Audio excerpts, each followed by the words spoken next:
আমার কমিটমেন্ট গুলো আমি আগামী দিনে ইনশাল্লাহ যখনই হোক, আমি জানি মহান রব্বুল আলামিন যদি চাহেন আমি আগামী জাতীয় নির্বাচনে মহান রব্বুল আলামিন যদি আমাকে তৌফিক এনায়েত করেন, তাহলে পাবনা 3 আসন থেকে আমি জাতীয় সংসদ নির্বাচনে অংশগ্রহণ করবো ইনশাল্লাহ।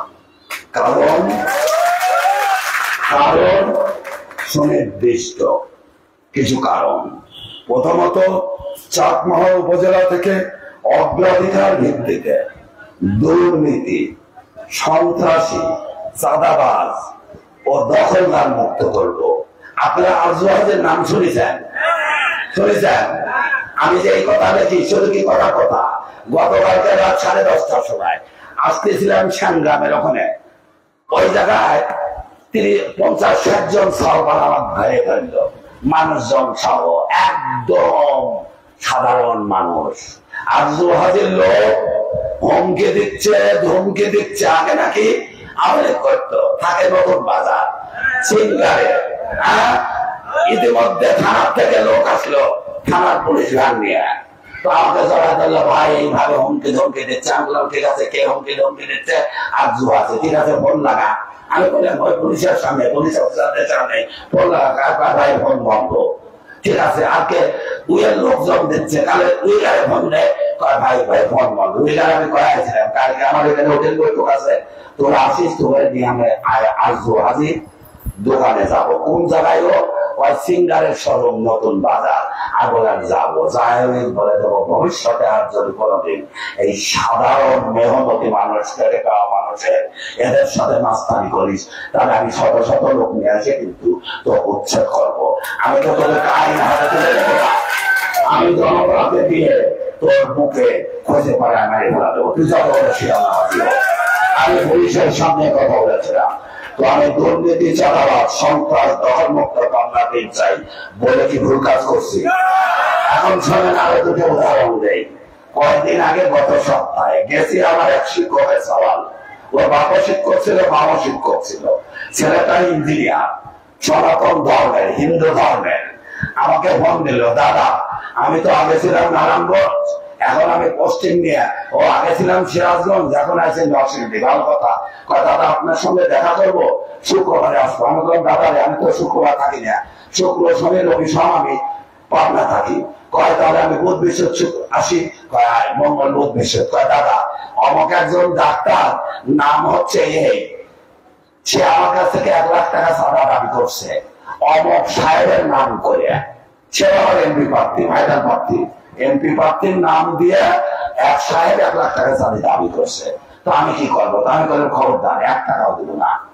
তো যত কিছু করতে হয় আমি ফেস করবো। কি জন্য দেওয়া লাগবে? দাদা আমি বিল্ডিং করতেছিলাম, তো চালের পানি পড়ছে, তার চালে তার নাকি চাল নষ্ট হয়ে গেছে। যে কারণে সেই সাহেবেরা কয়েকদিন আগে ওই যে ব্যবসায়িক সমিতির কিন্তু বিশাল নেতা ইলেকশন করছিল, ফেল করছে। ওই নেতা 1 লক্ষ টাকা চাঁদা দাবি করেছে আমার সেই শিক্ষকের সন্তানের কাছ থেকে। এটা 2 সপ্তাহ মানে আমি তাকে নিষেধ করেছি। আবার আসলো ঠিক তারপরের দিন সকালবেলায় আর এক নেতা, আর এক ভদ্রলোক আমাকে ফোন দিল, ভাই আমার এক সওয়াল, আমার গ্রামের এক সওয়াল আত্মীয় হয়, ওর দোকানটা বেশি ছিল, 40,000 টাকা দিছিল, গেটমাট হয়েছিল 50,000 টাকা, এখন জোর করে ওর কাছ থেকে 5 লাখ টাকা দাবি করতেছে। আমি বললাম ভাই আমি থাকবো, কালকে যাবো, আপনি পাঠান, আমি জিনিসটা দেখবো। কোথায়? সেটা হচ্ছে স্টার মলের সামনে। তারপরে আসলো, জোর করে তার কাছ থেকে স্ট্যাম্পে সই করে নিয়ে লিখে নিছে। তাহলে আমি যে দুর্নীতি, সন্ত্রাস, চাঁদাবাজ, দখলদার কথা বলি, কথাটা মিথ্যা? চাটমোহরের ভাঙ্গুড়া, ফরিদপুর থেকে অগ্রাধিকার ভিত্তিতে আমি এই দুর্নীতি, সন্ত্রাস, চাঁদাবাজ, দখলদার, সকল ধরনের অনিয়ম, অগ্রাধিকার ভিত্তিতে এর বিরুদ্ধে জিহাদ ঘোষণা করব, যদি মহান রব্বুল আলামিন আমাকে তৌফিক দান করেন, এবং সেটা আপামর জনসাধারণকে সঙ্গে নিয়ে। কেন? সমাজে এই পাবনা 3 এলাকার আপামর জনসাধারণের জীবনে শান্তি প্রতিষ্ঠা করার জন্যই এটা আমার প্রথম অঙ্গীকার হবে। আপনারা কি তাতে খুশি আছেন? প্রিয় চাটমোহরবাসী, প্রিয় ভাঙ্গুড়াবাসী, প্রিয় ফরিদপুরবাসী, আমি কিন্তু এই চাপটার কোনটার সঙ্গে আপোষ রফা আমার জীবনে আমি করব না। আমার বিশ্বাস আপনারা ফেসবুক দেখছেন, হাজার হাজার ফেসবুক দেখেন গাছে লেখা দুর্নীতি সন্ত্রাস মুক্ত পাবনা 3 লিখেছেন, দেখা লিখেছেন, এটা বহুমাস আগের কথা।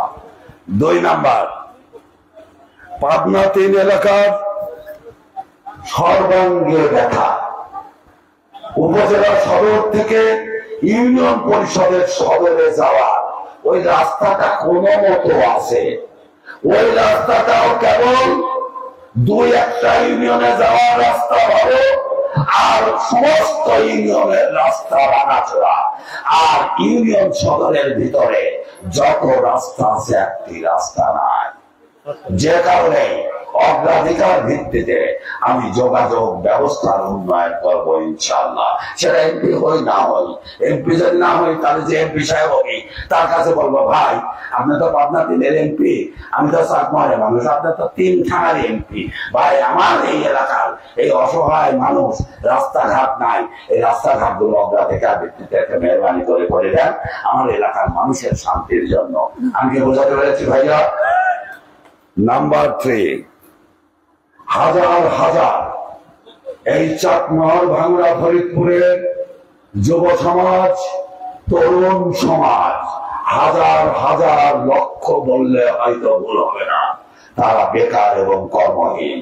আমি অগ্রাধিকার ভিত্তিতে সর্বস্তরে নিজ নিজ তাদের শিক্ষাগত যোগ্যতা অনুযায়ী, তাদের অভিজ্ঞতা অনুযায়ী এই পাবনা 3 এলাকার হাজার হাজার মানুষের বেকার, তরুণ বেকার, যুব তরুণ সম্প্রদায়ের কর্মসংস্থানের ব্যবস্থা করে দেব ইনশাআল্লাহ।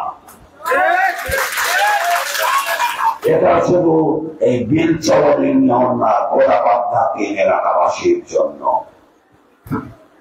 4 নাম্বার, পাবনা 3 এলাকায় আমাদের এখন সালপাড়ায় ওই যে রাত্রিবেলায় আউটসোর্সিং এর কাজ করে না, দেখেন তা মোবাইলে কাজ করে না, ইন্টারনেটে কাজ করে না, আমি আইসিডি পার করে দেবো ইনশাআল্লাহ। চাটমোহর ভাঙ্গুড়া ফরিদপুর এই পাবনা 3 এলাকার প্রত্যেকটা উপজেলায় বেকার যুব সম্প্রদায়ের তরুণ তরুণীদের তাদেরকে আইসিডি পার্কের ব্যবস্থা করে দেব, যাতে করে তারা ঘরে বসে থেকে বিদেশে কাজ করে, আউটসোর্সিং এর কাজ করে তারা তাদের বেকারত্ব ঘোচাতে পারে এবং দেশের জন্য ফরেন কারেন্সি, যেটাকে আমরা বলি হচ্ছে কি ওই রেমিটেন্সের নাম চলে নাই, বিদেশ থেকে টাকা আসে, এই রেমিটেন্স তারা জাতির জন্য দেশের জন্য অর্জন করতে পারে। নাম্বার 5, পাবনা 3 এলাকার সকল বেকার যুবক যুবতী তরুণ তরুণীদেরকে প্রযুক্তি নির্ভর শিক্ষায় সুশিক্ষিত করব। প্রযুক্তির যুগ, আজকে দেখেন তরুণ ছেলেরা ইন্টারনেট যত ভালো বোঝে, ফেসবুক, হোয়াটসঅ্যাপ, সোশ্যাল মিডিয়া যত বোঝে, আমরা বয়োজ্যেষ্ঠ মানুষগুলো তাদের তো বুঝি না। সুতরাং আমার পাবনা 3 এলাকার লক্ষ লক্ষ তরুণ যুব সম্প্রদায়কে প্রযুক্তি নির্ভর শিক্ষায় সুশিক্ষিত করে তাদেরকে প্রযুক্তি ড্রিভেন টেকনোলজি আমরা তাদেরকে কর্মসংস্থানের ব্যবস্থা করে দেব, যাতে করে তারা শুধু নিজেরা লাভবান না হয়, তারা জাতি গঠনে অনন্য সাধারণ ভূমিকা রাখে এবং পাবনা 3 এলাকাকে গোটা বিশ্বে প্রতিনিধিত্ব করে ইনশাআল্লাহ। কারণ এখনকার যুগ আগামী দিনের যুগ আর্টিফিশিয়াল ইন্টেলিজেন্সের যুগ, যেটা বলে টেকনোলজির যুগ। টেকনোলজির যুগ না, এখন ঘরে ঘরে ইন্টারনেট না, বলে না নেট নাই, মোবাইল কাজ করে না, তাই না? নেটে বসে সরকার কাজ করে না, গ্রামের মধ্যে একদম বড় বড়। নাম্বার 6, পাবনা 3 এলাকার অগ্রাধিকার ভিত্তিতে ইনশাআল্লাহ আশেপাশের থানায় গ্যাস আছে, আমার এখানে গ্যাস আছে, ঈশ্বরদীতে গ্যাস আছে, আছে না? পাবনায় গ্যাস আছে, আছে না? তাতে করে কি হয়েছে? ওই এলাকায় শিল্প কলকারখানা তো হচ্ছে না। ঈশ্বরদীতে অনেক কলকারখানা আছে না? পাবনায় আছে। আমাদের এমপি সাহেবরা কিন্তু গ্যাস আনে না। গ্যাস আনলে তো চুরি চালানো যাবে না, মানুষের গোলামের রাজত্ব কায়েম করা যাবে না, সবাই চালা খাওয়া যাবে, সবার ইনকাম বাইরে যাবে, কেউ তো আমার কথা শুনবে না। তো অগ্রাধিকার ভিত্তিতে পাবনা 3 এলাকায় গ্যাস সংযোগের ব্যবস্থা করে দেবো যদি আমি কখনো এমপি হতে পারি। উদ্দেশ্য মহৎ, খুব সিম্পল। এখন খড়ি দিয়ে রান্না করতে কয় টাকা লাগে? বেশি টাকা লাগে না। গ্যাস সিলিন্ডার দিয়ে রান্না করে না বাড়িতে, কিন্তু গ্যাস যখন পাবে তখন আপনার কিন্তু খরচ কমে যাবে, প্রত্যেকটা মানুষের ব্যয় কমে যাবে। এতে করে প্রত্যেকটা সাধারণ মানুষের ইনকাম বেড়ে যাবে। আমরা যখন আয় খরচ কমবে তখন অটোমেটিক্যালি ইনকাম বেড়ে যাবে না? এখন আবার যদি একটা সিলিন্ডারের দাম কত? 1400-1500, মাসে যদি 2টা সিলিন্ডার লাগে 3000 টাকা লাগে, আর গ্যাসের বিল দেওয়া লাগবে মাসে 1000 টাকা, তাহলে লাভ হলে না লোকসান হলো? সাধারণ মানুষের লাভ হবে। শুধু এখানেই হবে না, গ্যাস হলে গ্যাস পাবনা থেকে সিএনজি আলাদা, অটো আলাদা পাবনা থেকে গ্যাস আনতে যায় না? আনতে যায়। তখন চাকমোহা থেকে কিন্তু তারা গ্যাস নিতে পারবে। এই সাধারণ শ্রমিক মেহনতি মানুষ, খেটে খাওয়া মানুষের আয় বেড়ে যাবে, খরচ কমে যাবে, এবং তাতে করে এই চাকমোহর বাংলা ফরিদপুরের আপামর মেহনতি সাধারণ মানুষের আয় বেড়ে যাবে, তাদের জীবন জীবিকা সহজ হয়ে যাবে। তারপরে আমি আগেই বলেছি শিল্প পাড়া করব। আমার গ্যাস যখন এসে যাবে, এই পাবনা 3 এলাকায় চাকমোহর কি জমির অভাব আছে? এক একটা ইউনিয়নে হাজার হাজার বিঘা জমি, ফসল ফলতেছে। ফসল ঠিক মতো আমার যে কৃষক যে পণ্য ফলাচ্ছে, এখানে যদি শিল্প কলকারখানা থাকতো, শিল্প এলাকা থাকতো, শিল্প নগরী থাকতো, এই কৃষি পণ্য দিয়েই কিন্তু এখানে শিল্প কলকারখানা চলতো। আর কি হতো? এখানে যদি শিল্প এলাকা গড়ে ওঠে, এই চাকমোহর বাংলা ফরিদপুরের লক্ষ হাজার হাজার মানুষের কি হবে? চাকরির ব্যবস্থা হবে, কর্মসংস্থানের ব্যবস্থা হবে, হবে না? চাকমারে যত দোকানপাট আছে, এখানে মানুষ চাকরি করে না। এই দোকানপাট গুলো যদি না করতো তাহলে কি কর্মসংস্থান হতো? ঠিক থাকতো। এখানে যখন এ বাবা তোরা দাঁড়া, একটু কথা বলে নেই, একটু দাঁড়াবাড়ি হয়ে গেছে। তো শিল্প কলকারখানা গড়ে উঠলে এখানে হাজার হাজার মানুষের বেকার যুবক যুবতীদের কর্মসংস্থানের ব্যবস্থা গড়ে উঠবে। এতে করে কি হবে? মানুষের বেকার সমস্যা কমে যাবে। এই ছেলেগুলো আর বকাতে হবে না, এই ছেলেগুলো আর কিশোর জ্ঞান হবে না, এই ছেলেগুলো আর ড্রাগস নেবে না। আজকে সমাজে সবচেয়ে মরণ ব্যাধি হয়ে দাঁড়িয়েছে ড্রাগস। এই আপনাদের এখানে এই ফকির পাড়ারও ড্রাগসের ব্যবসা হয়। দুলে ভাই একটু দেখেন, আপনি খবর নিয়েন একটু। আপনার ফকির পাড়ার কাছে খবর আছে এখানে মাদকের ব্যবসা চলে। একটু আপনি বলতেন মেম্বার 15 বছর ছিলেন, কিতাব দুলাভাই আমার দুলাভাই লাগে, আমার বড় মনে স্বামী। এই কারণে আমি দুলাভাইকে বললাম, একটু দুলাভাই আমার মুরব্বী মানুষ, উনি একাই যথেষ্ট, আমার বড় ভাই উনি যথেষ্ট, উনি একটা কথা বললেই হয়ে যাবে। তো এই তরুণ সম্প্রদায়ের যখন কাজ থাকবে তখন কি হবে? তাদের দ্বারা সমাজের মন্দ কাজ কমে যাবে, তখন সমাজের বিশৃঙ্খলা কমবে, ছেলেরা ড্রাগস নেবে না, ছেলেরা কিশোর জ্ঞান হবে না, ছেলেগুলো কর্মমুখী হবে, ছেলেদের আয় বেড়ে যাবে। ওই বেকার ছেলেদের পরিবারও কিন্তু সুখ শান্তিতে থাকবে এবং সামাজিক স্থিতিশীলতা বেড়ে যাবে, সমাজ নিরাপদ হবে, শান্তি বসবাস করবে এবং অর্থ সামাজিক ব্যবস্থারও উন্নয়ন হবে। পাবনা 3 এলাকায় সর্বস্তরের কৃষিজীবী মানুষের কৃষি পণ্যের ন্যায্য মূল্য প্রাপ্তির ব্যবস্থা আমি সুনিশ্চিত করবো। কেন জানেন? আপনি হাতে ধান বেচেন 1000 টাকা, 11,000 টাকা, ওই ধান গোডাউনে যাতে যাতে 1400-1500 টাকা হয়ে যায়, হয় না? নাকি ভুল করেছি? আমি ভুল করেছি? কৃষক এত কষ্ট করে ধান ফলে পায় 1000 টাকা, আর আমি হচ্ছে মহাজন, আমার কাছে আসলেই সেটা হয়ে যায় 1400-1500 টাকা। তো যাই হোক, কৃষকের কৃষি পণ্যের যাতে ন্যায্য দাম পায়, ন্যায্য মূল্য পায়, সেটা ইনশাল্লাহ সুনিশ্চিত করব। যে কারণে কৃষকের কৃষি অবকাঠামোরও আমরা উন্নয়ন করবো। কয়েকদিন আগে, ঈদের আগে দেখেন নিমাইছড়া মাঠের পর মাঠ ধান ডুবে গেছে 2 দিনে। হাজার হাজার কৃষকের ফসল পাকা ধান ডুবে গেছে। তো কেন? অবকাঠামো দুর্বল, বাঁধ ভেঙে গেছে, ধান ডুবে গেছে, কৃষক পথে বসে গেছে। যেখানে কৃষি অবকাঠামোর উন্নয়ন করা হবে, যাতে এই পাবনা 3 এলাকার দরিদ্র, হতদরিদ্র কৃষিজীবী মানুষের উপকার হয়। নাম্বার 9, কৃষকের সুবিধার জন্য কৃষি ঋণ যোজনা পায়। এখন মাঠের মধ্যে যান, মাঠের মধ্যে যান, কি রাস্তা আছে? আমি যদি কখনো এমপি হতে পারি, চাকমার, ভাঙড়া, ফরিদপুরে প্রত্যেকটা ইউনিয়নের যতগুলো মাঠ আছে, প্রতিটা মাঠের মধ্যে প্রশস্ত রাস্তা করে দেব, যাতে করে ঢাকা থেকে বিভিন্ন কোম্পানি কাভার ভ্যান নিয়ে সরাসরি মাঠের মধ্যে চলে যায়। কৃষক ক্ষেত থেকে যাতে তার পণ্য বিপণন করতে পারে এবং তার প্রকৃত মূল্য পায়। তাহলে লাভ হবে কার?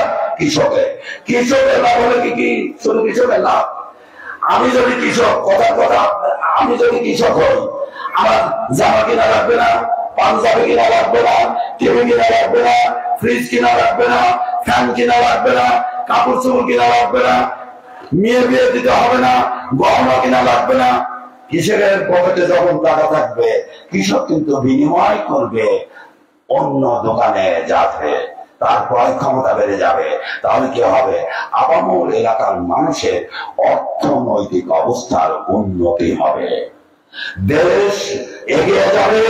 পাবনা 3 এলাকা আপামর মেহনতি মানুষ সবাই অর্থনৈতিক স্থিতিশীলতা বাড়বে এবং সুখী সমৃদ্ধির দিকে দেশ, পাবনা 3-এর মানুষ এগিয়ে যাবে।